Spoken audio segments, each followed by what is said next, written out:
by Tarmus, who was written, "Why does TNA have to beat Raw in the ratings for the decision to move Impact to Monday nights to be called a success? Why isn't both shows on head-to-head, spurring each other to be a better show in the long run, a good thing for TNA to have done?"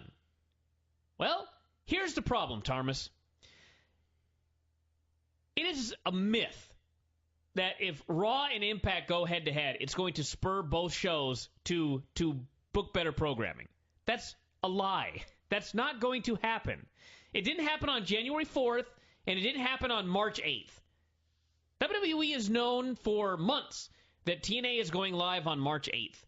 It's not a mystery. I mean, not months, at least a month or so. If you look at, like, after next week when they've got Steve Austin, 3 WrestleMania main events, and the Brett Vince contract signing, if you look at that and the previous 3 Raws, the Raw where they did the least was the show where Impact debuted on Monday nights. Raw and WWE, they don't care. There's no war here. Do you understand? There's no war. It was patently obvious today, and it was patently obvious going in that there was not going to be a war. Nobody in their right mind, not a single person in the world, thought that Impact was going to beat Raw. Most people thought it was going to do, I predicted a 1.16, which ironically, if they do the same DVR numbers that they did on January 4th, that would be a 1.19. Very close. It's also very specific. But. Yeah. Now, it didn't. It did a 0.98 because it's not a war. WWE did not try to counter-program. WWE is not going to see what TNA's main event is next week, and they're going to try and book something to beat them. They don't care. So the idea that Raw is going to book better programming because Impact is going head-to-head, that's not going to happen.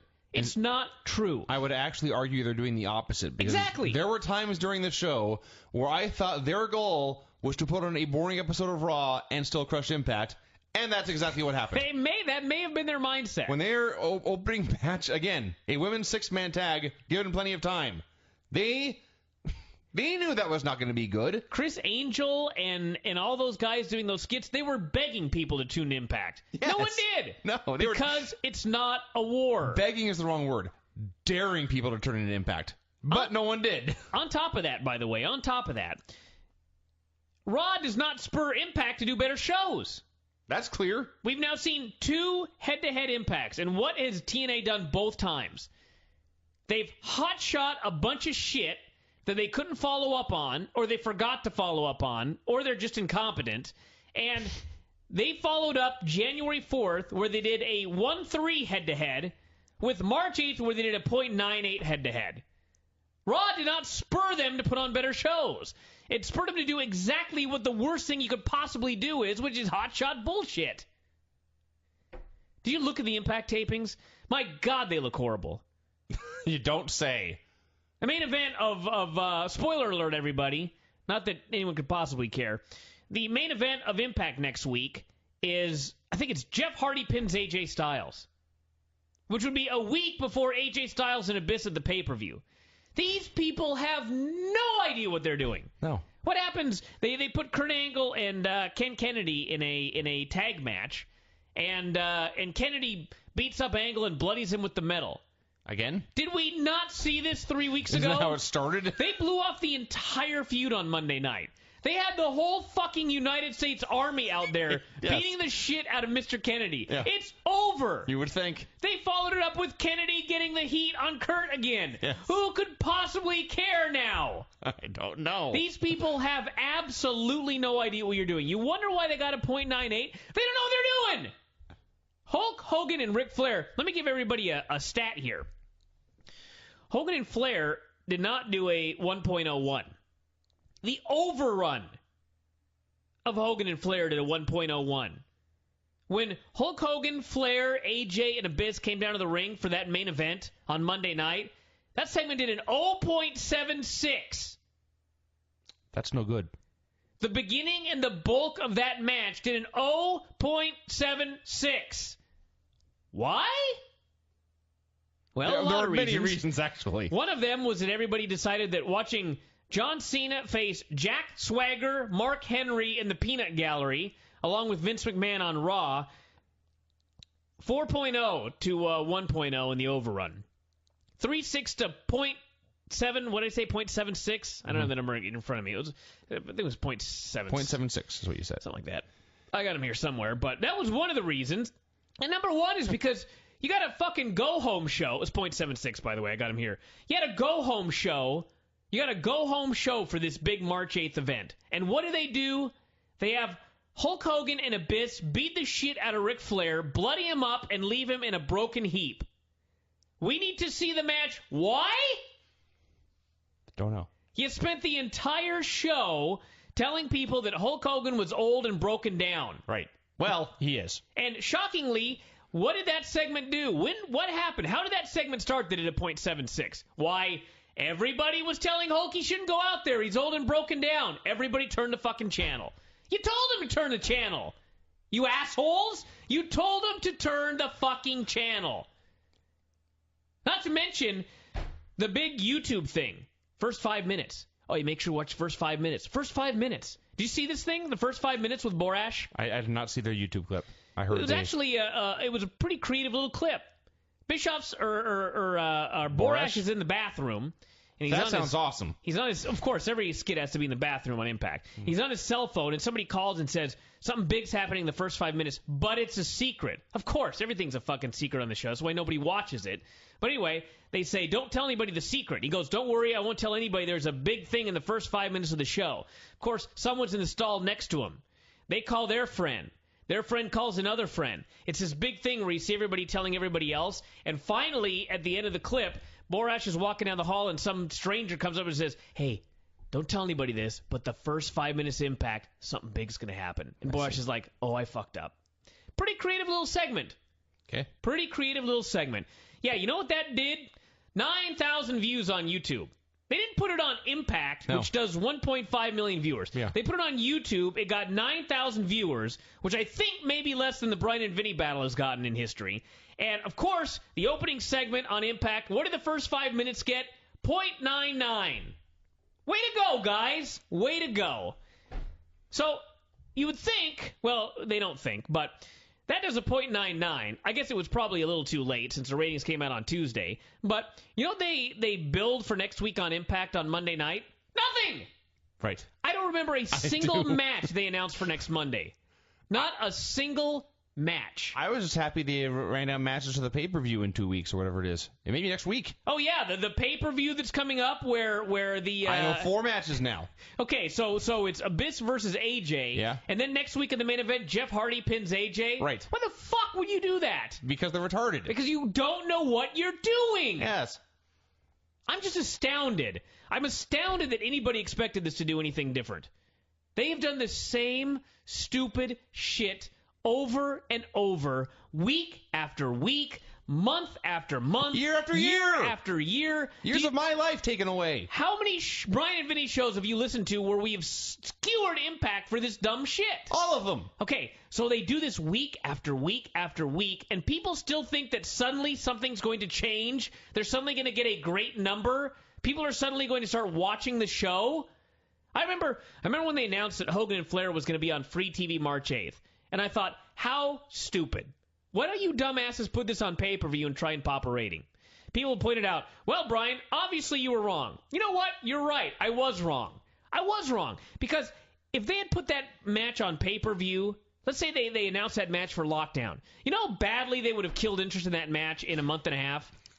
It took them 2 weeks to kill the interest in the match for Monday night. Yes. People talking about, man, they got to put this match on Monday because, you know, they got to establish themselves on Monday nights. They got to get a real big number and get people talking and watching the show. You really thought that was going to happen? I mean, did you really think that was going to happen? It's not like I didn't predict this. If anything, I fucked up because I expected them to do better. Your standards were still too high. My standards were still too high. My standards were still too high. Look at the quarters here. We talked about this earlier. In the first hour and 45 minutes, nobody switched channels. Nobody switched from Raw to Impact during a Chris Angel segment. Nobody even switched from Impact to Raw until the final 15 minutes of the show when they carted Hogan and Flair out to the ring yet again. Hogan's first match since the Orton match, Flair's first match since WrestleMania, their first match together since 1999 or whatever, .76. A .76. Again, why would anyone need to watch this match? We saw the blow-off the Thursday before on that god-awful fucking show. That was the only segment where people switched channels. They switched from Impact to Raw to watch Vince, Cena, and all the goofballs. All the goof. The goof troop. There's no hope, everybody. No, I've been telling you there this is hope. for years. You get rid of the dumb shits putting the show together, and there's hope. But it will never happen, Brian. Well, it's going to happen, actually, because the theory, and this is a grand theory, the grand theory is that the reason that Bischoff and Hogan kept Russo around was because as soon as this shit went down, he's a scapegoat and they get rid of him. Great! Whatever gets the job done. I cannot conceive of a human being walking the face of this earth that could write a worse wrestling TV show. I went to SmackDown tonight. I've been to a lot of WWE shows in Seattle. This was by far the smelliest. These people had the worst body odor. I would trust every single one of them to write Impact over Vince Russo. Mm-hmm. There's never been a bigger failure in the history of this business. And when people go, well, Brian, how can he be such a big failure? He's still got a job today.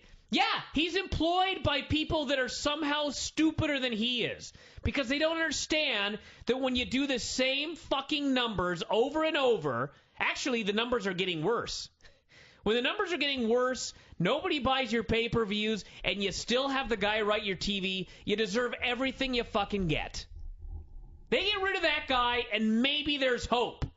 Maybe there's hope. I still think... How much fucking talent is on this show? A ton. It's astounding that this fucking show did worse than NXT last week. Which has rookies. By definition. Wade Barrett. David Otunga. These guys are beating Hulk Hogan, Ric Flair, Sting, Rob Van Dam, Kurt Angle, Nash, Angle, Foley. The list goes on and on. How is it fucking possible that all of that talent is losing to NXT? Because the fucking guy putting your show together is a numbskull. Yeah.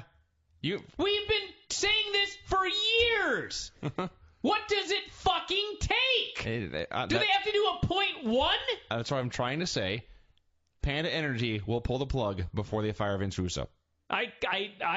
They'll fire Russo first. I don't think they have to. They would have by now. It's not like he's only been there for 3 months. He's been there for years. Well, no. Here's why they wouldn't. Because there was always that fucking golden carrot. It was never Russo's fault. It was always like, if only we had Hulk Hogan. If only we had Ric Flair. If only we had Monday nights. Well, guess what? You have all those. I know. Now they do, though. And it's going down. Now they've got everything. What more is there? Except if Vince McMahon took over. What more could you possibly get? John Cena? That ain't happening, okay? And it wouldn't matter. What else could you possibly get? You're going head to fucking head with Vince McMahon on Monday night with Hogan and Flair and everybody. What more could you possibly get? Nothing. Therefore, they've hit the wall. Something's got to give. And it's got to be Vince Russo. And for the people that are talking about, I know that Spike TV sent out something today, and they're talking about how damage control. The male demos are up. Everything's fine. The male demos are up. Yes. The male demos are up by 5% and 11%. First off, whoop-de-fucking-do. Second off, number one, the rating is down, so they're making less ad money. Number two, they're going live every other week, which is a great added expense. 5% and 11% in a demo is not even coming close to offsetting that. As much as people want to try and claim that everything is fine, this number is a disaster. And not for me. What do you fucking think this number is going to be next week? I'm hoping out a 0.7. Steve Austin, Vince McMahon and Bret Hart contract signing. 3 WrestleMania rematches. Shawn Michaels versus Chris Jericho on Raw. What do you think a taped Impact is going to do up against that? They may get a 0.5. Then what? I will do a dance. then what's the spin going to be? What's the spin going to be? We're doing better than we were doing before we got TV. That's true. That's true. Except before you had TV, you were doing fucking better pay-per-view numbers. I have no idea why I'm ranting about this right now. Honestly, I don't either. I have no idea why I'm still, after all these years, yelling. Because... Well, I know that because you're an angry little man. No, because I want to fucking see a good Impact. You can't. I gotta watch this show every week. I would like it to be good. It's so frustrating to see all this fucking talent squandered on a shit show. I don't want to watch that. People, I would be the happiest fucking man in the world if TNA produced a great show every week and they were doing a 4. I'd be the happiest guy in the world. Because I don't know if anybody realizes this or not, but when wrestling does well, I make a lot of money. I would like it to do great. If the wrestling business right now was doing as well as the wrestling business was doing in the 90s, I would have a gold boat. I would have a boat made out of gold and an airplane. And I would have houses everywhere. I would be rolling in money. A gold boat. Yes. I would have a boat made out of solid gold. See, I can see this. I don't even give a fuck if it sinks. I would have it. I don't see it. I see you owning a gold boat, but it's not tied up in a dock somewhere. It's just in your front yard. Yeah, just be sitting right out there. I'd have palm trees in my fucking front yard in Washington, and I'd have a golden boat tied to the palm trees. I would love if this business was doing great. I would love if Impact was doing a 4 and Raw was doing a 4 and it was a great show every week. I would be so fucking happy. Why do people think I'm biased against TNA like I want it to die? Why would I want it to die? Well, perhaps they're confusing you and I. I want this bullshit TNA that I'm watching right now to go away forever and a good TNA to appear in its place. Sweet Christ, WWE got rid of ECW. And it was doing better than Impact did this week. And they tried out NXT. Let's try something different. Let's try something different. Let's try and make something. This one's obviously not working. Let's try to make something work. And so far it is. It'll fail soon enough, I'm sure. But for now, it's different and it's better. The same shit week after week. Let's talk about the SmackDown tapings. I don't even want to talk about last night's Impact. It was shit, everybody. Pretty much, yeah. There was a fun X Division match. There's one thing I want to say about this show that the dumb shits on the board were arguing about. And actually, that's not even true. There's really one dumb shit, and other people on the board were pointing out what a dumb shit he was. But someone was saying, I don't see how Rob Van Dam was buried because he was hit with a baseball bat. So, of course, it was natural that he would be on the ground. To anyone who feels that way about the segment, if you missed the show, we'll recap. Sting was in the ring to take on a mystery opponent. It was such a mystery, the fans were chanting RVD. Sure enough, the music played, RVD's name appeared on the graphic. Rob Van Dam came through the crowd. He hit that one jumping kick where it looks like he's going to break his leg, but he never does. He hit the Rolling Thunder. He pinned Sting. People were going crazy, jumping up and down, chanting his name. And then Sting hit him with a baseball bat several times. Killed him into oblivion. Hogan came out to, I guess, make the save. The refs held Hogan back as Sting continued to hit a man with a baseball bat. Security did not care about that. And the focus was all on Sting and Hogan. Rob Van Dam was usually not on camera, and when it was, he was being beaten with a baseball bat. Yeah, he would lay on his back, and he would hold his stomach, and he would kick his feet. Probably saying, ow, my ribs. Ow! And then every now and then he would start to get up, and they'd hit him again. Yeah. And he'd lay down there and kick his feet for a while. Then he'd start to get up, and they'd kick him again. Mm-hmm. And this went on for like 5 minutes, and then he disappeared, never to be seen again. Yeah. Now, for those of you who think this is not a burial because he was taken out with a baseball bat, in a minute, they went from the fans chanting his name, going ballistic, happy to see him, to him being an afterthought, a complete afterthought, as Sting squared off with Hulk Hogan. In 2010. In 2010.